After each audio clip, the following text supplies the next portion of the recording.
Hi guys! I hope everyone's doing well. I'm so glad that you're here right now. I miss you all so much. I really do.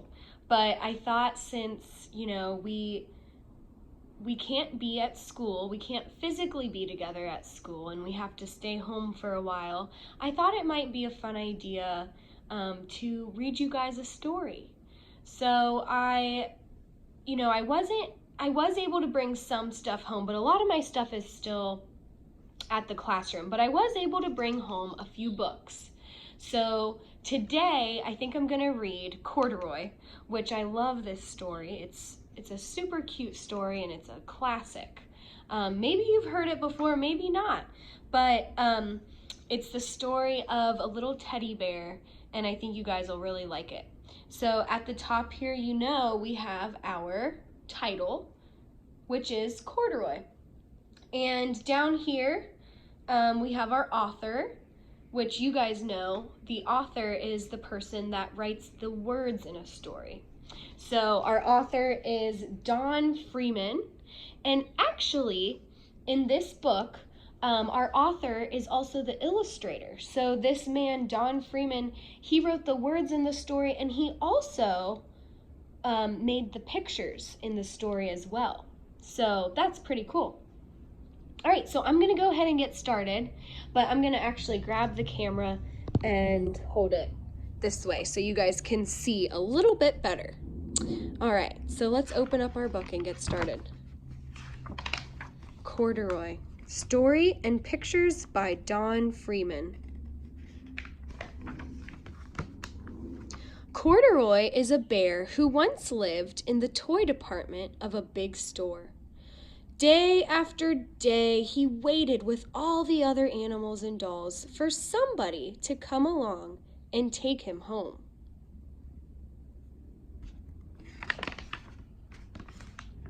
The store was always filled with shoppers buying all sorts of things. But no one ever seemed to want a small bear in green overalls. Then, one morning, a little girl stopped and looked straight into Corduroy's bright eyes. "Oh, Mommy," she said, "look! There's the very bear I've always wanted." "Not today, dear," her mother sighed. "I've spent too much money already. Besides, he doesn't look new. He's lost the button to one of his shoulder straps." Excuse me. Corduroy watched them sadly as they walked away. Oh, poor Corduroy. "I didn't know I'd lost a button," he said to himself. "Tonight I'll go and see if I can find it."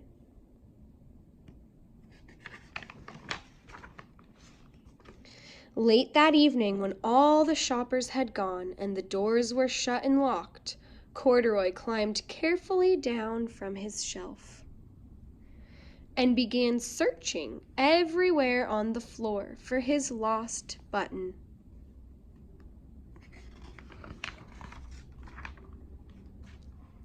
Suddenly, he felt the floor moving under him.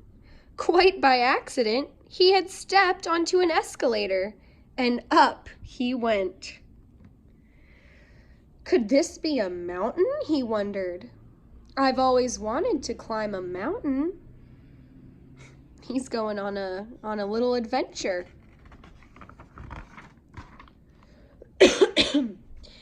He stepped off the escalator as it reached the next floor. And there before his eyes was the most amazing sight. Tables and chairs and lamps and sofas and rows of beds.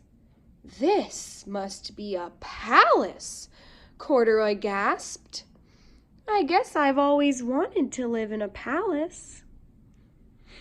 A palace is like a big, giant, almost like a castle. A really fancy, big place. He wandered around admiring the furniture. "This must be a bed," he said. "I've always wanted to sleep in a bed." And he crawled onto a large, thick mattress. All at once, he saw something small and round.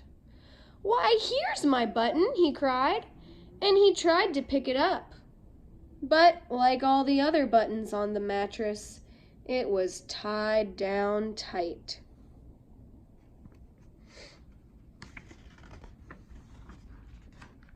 He yanked and pulled with both paws until, pop! Off came the button, and off the mattress Corduroy toppled. Bang into a tall floor lamp. Over it fell with a crash. Uh-oh. Corduroy didn't know it, but there was someone else awake in the store. The night watchman was going his rounds on the floor above. When he heard the crash, he came dashing down the elevator. "Now who in the world did that?" he exclaimed. "Somebody must be hiding around here."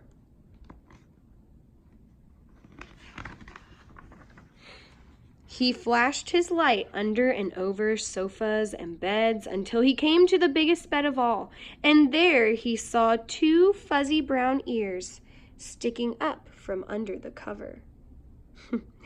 I wonder who that could be. "Hello," he said. "How did you get upstairs?" Looks like he found Corduroy.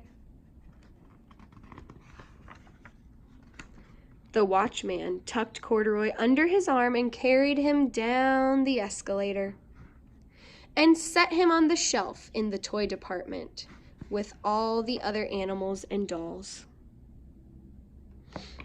He's back on the shelf where he belongs. Wonder what happens next.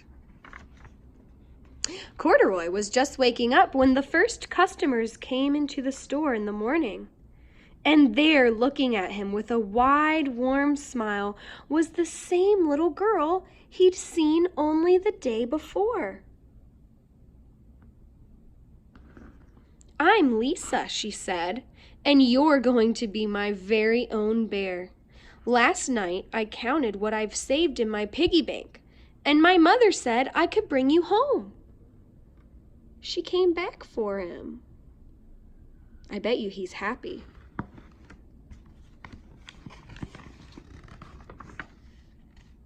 "Shall I put him in a box for you?" the saleslady asked. "Oh, no thank you," Lisa answered, and she carried Corduroy home in her arms.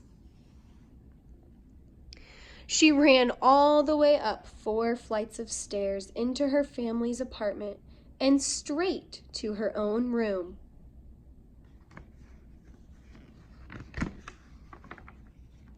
Corduroy blinked. There was a chair and a chest of drawers, and alongside a girl-size bed stood a little bed, just the right size for him. The room was small, nothing like that enormous palace in the department store. "This must be home," he said. "I've always wanted a home." Lisa sat down with Corduroy on her lap and began to sew a button on his overalls. "I like you the way you are," she said, "but you'll be more comfortable with your shoulder strap fastened."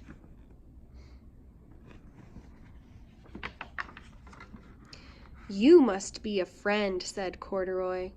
"I've always wanted a friend." "Me too," said Lisa, and gave him a big hug. The end. I hope you guys enjoyed listening to Corduroy. I loved getting to read to you all, and I will definitely be reading more stories for you guys here soon. So hang in there, keep up the great work. I love you all and miss you all, and I will talk to you very soon. Bye, guys.